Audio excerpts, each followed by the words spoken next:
বেশ কিছুদিন হয়ে গেছে গ্রামের বাড়িতে আসছি, আর গ্রামের বাড়িতে আসার পর থেকে ফ্রিজটার দিকে যেন তাকানোই যাচ্ছে না, বা ফ্রিজের জিনিসপত্রগুলো এত অগোছালো বা এত বেশি নোংরা হয়েছিল যে দেখাই যাচ্ছিল না। হাই এভরিওয়ান, আসসালামু আলাইকুম। আজকে আমি নিজের হাতে আমাদের বাসার ফ্রিজটা পরিষ্কার করব। আমি ছোটবেলা থেকেই মায়ের হাতের কাজে টুকটাক হেল্প করতাম, যতটুকু পারতাম আর কি। আর ইদানিং আমার মা এত বেশি বিজি হয়ে পড়ছে আদার্স কাজগুলোতে যে এগুলো কাজ ঠিক করে আমার মা করতে পারে না, তাই ভাবলাম যে আমিই করে দিই। আর আমাদের যেহেতু মুরগি নিয়ে আসা হয়েছে বা মুরগির ফার্ম রানিং করা হয়েছে, তোমরা তো দেখছোই প্রিভিয়াস ব্লগে, তো সেইগুলো নিয়ে আমার মা অনেক টাইম দেয় বা আমারও টাইম দিতে হয়, সেই জন্য আম্মু এগুলোতে খুব একটা সময় দিতে পারে না। আর আজকে আমি ভাবলাম যে কি দিয়ে ফ্রিজটা পরিষ্কার করবো, যেহেতু বাসায় কোনো ক্লিনার নাই।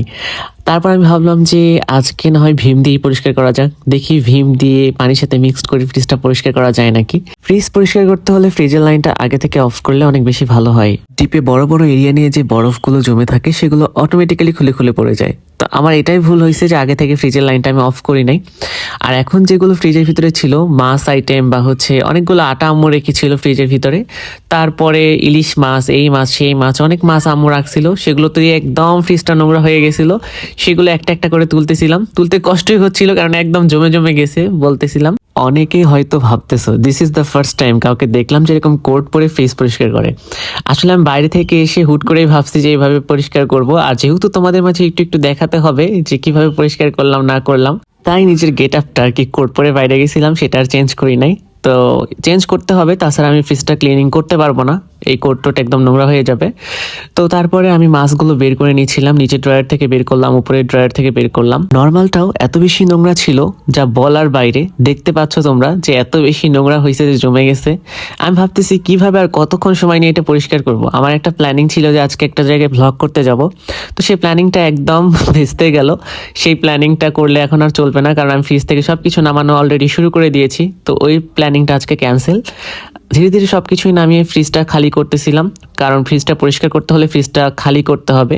তো ধীরে ধীরে খালি করে আমি আমার সেই প্ল্যানিং অনুযায়ী গুলিয়ে নিলাম ভীমের সাথে পানি, গুলিয়ে নিয়ে ধীরে ধীরে আমি এখন পরিষ্কার করব। ফার্স্টে উপরে যে জমা ময়লাগুলো ছিল সেগুলো আমি পরিষ্কার করে নিলাম, কারণ জমা ময়লাগুলো যদি পানির সাথে মিক্সড হয়ে যায় সেগুলো আরও বেশি নোংরা হয়ে যাবে।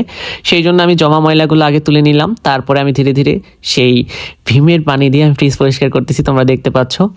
এইগুলো একটু খুলে নিলে ভালো হয়, এই ড্রয়ারগুলো সাইডেরগুলো, তাই আমি একটু খুলে নেওয়ার চেষ্টা করছিলাম। আমি তো এই কাজটা শুরু করেছিলাম, বাট আমি কখনোই ভাবিনি যে এই ফ্রিজটা আমার 3.5 ঘন্টা লাগবে পরিষ্কার করতে। তো যেরকম ভাবছিলাম সেরকমটাই হলো, ওই যে লাইন অফ করি নাই আগে। তো ধীরে ধীরে আমি নর্মালটা ভালোভাবে ক্লিনিং করে নিয়েছিলাম, আর ভাবতেছিলাম যে ডিপটা আমি কিভাবে পরিষ্কার করব। একদম রক্ত টক্ত দিয়ে জমে নোংরা হয়ে গেছে একদম। তো নর্মালটা মোটামুটি একভাবে ক্লিনিং করা হয়ে গেছে, তোমরা দেখতে পাচ্ছ মোটামুটি। সবচেয়ে বেশি আমার কষ্ট হয়েছে ডিপটা পরিষ্কার করতে, কারণ ডিপের ভিতরে এত বেশি বরফ জমে ছিল আর এত বেশি রক্তাক্ত নোংরা ছিল। তাও দেখো কত সুন্দর করে ক্লিনিং করছি, দেখছো তোমাদের সালমান ভাইয়া কত কিছু করতে পারে। আর আমার ফ্রিজ পরিষ্কার করাটা তোমাদের কাছে কেমন লেগেছে অবশ্যই কিন্তু সবাই ভিডিওতে জানাবা। এখন ফ্রিজ পরিষ্কার করার আগে যেগুলো ফ্রিজ থেকে বের করেছিলাম নর্মাল থেকে, সেগুলো আমি ধীরে ধীরে নিয়ে যেয়ে সাজাবো। আর আমি যে কত গুছায় কাজ করতে পারি তোমরা কি দেখছো? আসলে নিজের প্রশংসা নিজেই করতেছি।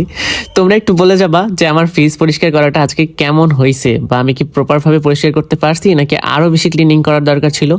আমি যতটুকু পেরেছি সাধ্যভাবে ততটুকু সুন্দর করেই করার চেষ্টা করছি, আর অনেক বেশি সুন্দরও লাগতেছিল সামনে থেকে। আর এই ফুল ফ্রিজ পরিষ্কার করতে আমাকে একজন হেল্প করেছিল, আমি তার নামটা মেনশন করছি না, বাট তাকে অনেক অনেক বেশি থ্যাংক ইউ এত সুন্দর করে পরিষ্কার করার জন্য আমার সাথে।